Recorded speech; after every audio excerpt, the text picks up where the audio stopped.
Qurbonova, Parij Paralimpiya o'yinlari oltin medali sohibasiman. Sizlar bilan ko'rishib turganimdan juda ham xursandman. Men ham sizlar kabi sho'x, shaddod, quvnoq bolajon bo'lganman bir vaqtlar. Ertalabda popkamni ko'tarib maktabga shoshib borardim. Darslardan keyin uyqusirab uyga qaytib kelardim. Men uchun har bir dars, har bir maktab kuni o'sha vaqtda juda ham quvonchli o'tardi. Qish kunlarida qorbo'ron o'ynardim, sinfdoshlarim bilan suhbat, darsdan keyingi o'yinlar, mashg'ulotlar men uchun juda ham qiziq bo'lardi. Juda ham orzularga boy qizaloq bo'lganman. Ya'ni kelajakdagi o'zimga qo'ygan maqsadlarim juda ham katta edi. Darsdan tashqari rasm chizish va huquqshunoslik darslariga juda ham qiziqardim. Katta bo'lganimda huquqshunos bo'lish mening eng katta orzuyim edi. Lekin 8-9 sinfda o'qib yurganimda hayotim juda ham keskin tarafga o'zgarib ketdi.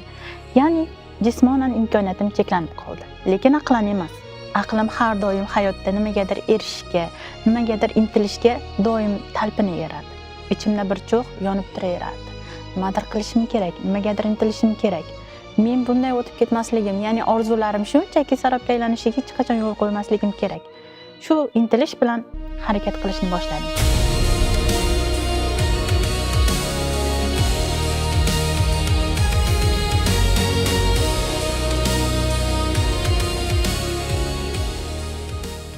Birinchi marta imkoniyatim cheklanib qolganda, qo'ltiq tayoqda yurishni boshlaganimda, baribir darslarga qiziqib, darslarga bormoqchi bo'lganman. Ammo lekin ko'chaga chiqqanimda, jamiyatni voy cho'loq kelyapti degan gaplarni eshitganimda, uydan chiqish umuman xohishi yo'qolgan. 2016-yili nogironlar, ya'ni imkoniyati cheklanib qolganlar uchun maxsus kasb-hunar kollejida o'qishni boshlab, ya'ni imkoniyatim cheklanib qolgandan keyin hayotda o'zimni kashf etish uchun harakat qilganimda, ustozlar tomonidan shunday gaplar bo'lgan. Ya'ni ustozlar, bir ikkita jamiyatdagi insonlar tomonidan nogironga kim qo'yibdi sport bilan shug'ullanishdi degan bir ikkita gap so'zlar bo'lgan. Bu juda ham ko'nglimga og'ir botgan.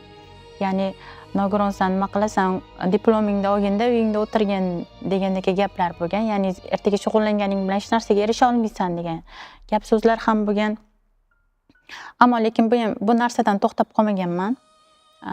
O'sha insonlarning gap so'zi uchun ham men isbotlab ko'rsatib qo'yishni xohlaganman. Ya'ni qo'lidan hech narsa kelmaydi, bitta nogiron bo'lsa nima keragi bor, uyda o'tirsin degan insonlar uchun ham men uyda o'tirmaslikni tanlaganman.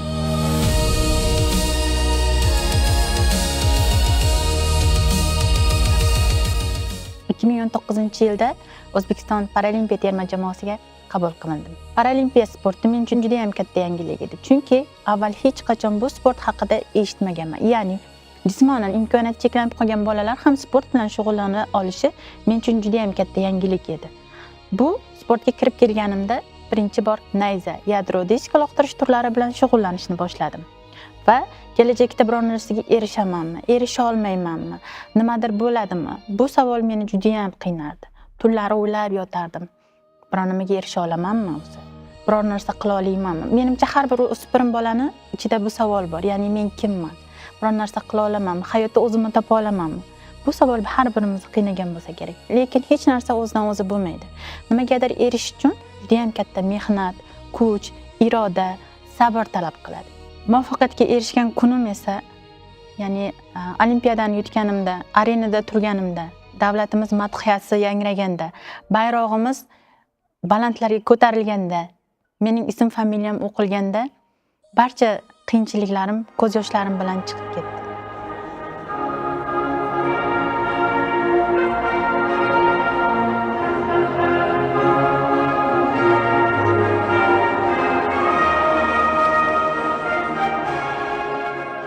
Bu gapim bilan nima demoqchiman? Jismoniy imkoningiz cheklanganligi sizga hech qanday to'siq bo'lmasligi kerak. Lekin aksincha, siz jismonan ham sog'lom, ham aqlan, hamma joyi sop-sog' bo'lsa ham, siz hayotda nimadir sabab bo'lib, nimadir to'siq bo'lib, to'xtab qolmasligingiz kerak. Bizning davlatimizda har bir insonning, har bir fuqaroning huquqi teng. Xoh siz imkoniyatingiz cheklangan bo'lsin, xoh imkoniyatingiz cheklanmagan bo'lsin. Muhimi, siz o'z imkoniyatingizni cheklab qo'ymang. Ya'ni davlatimiz rahbari sizga yaratib berayotgan shart-sharoitlardan unumli foydalanib, hayotda yuqori marralarga erishing. Men sizlarga ishonaman. Albatta kelajakda juda ham katta insonlar bo'lasizlar. Orzularingiz uchun kurashasizlar. O'zingizni albatta kashf etasizlar. Barchangizga omad tilayman.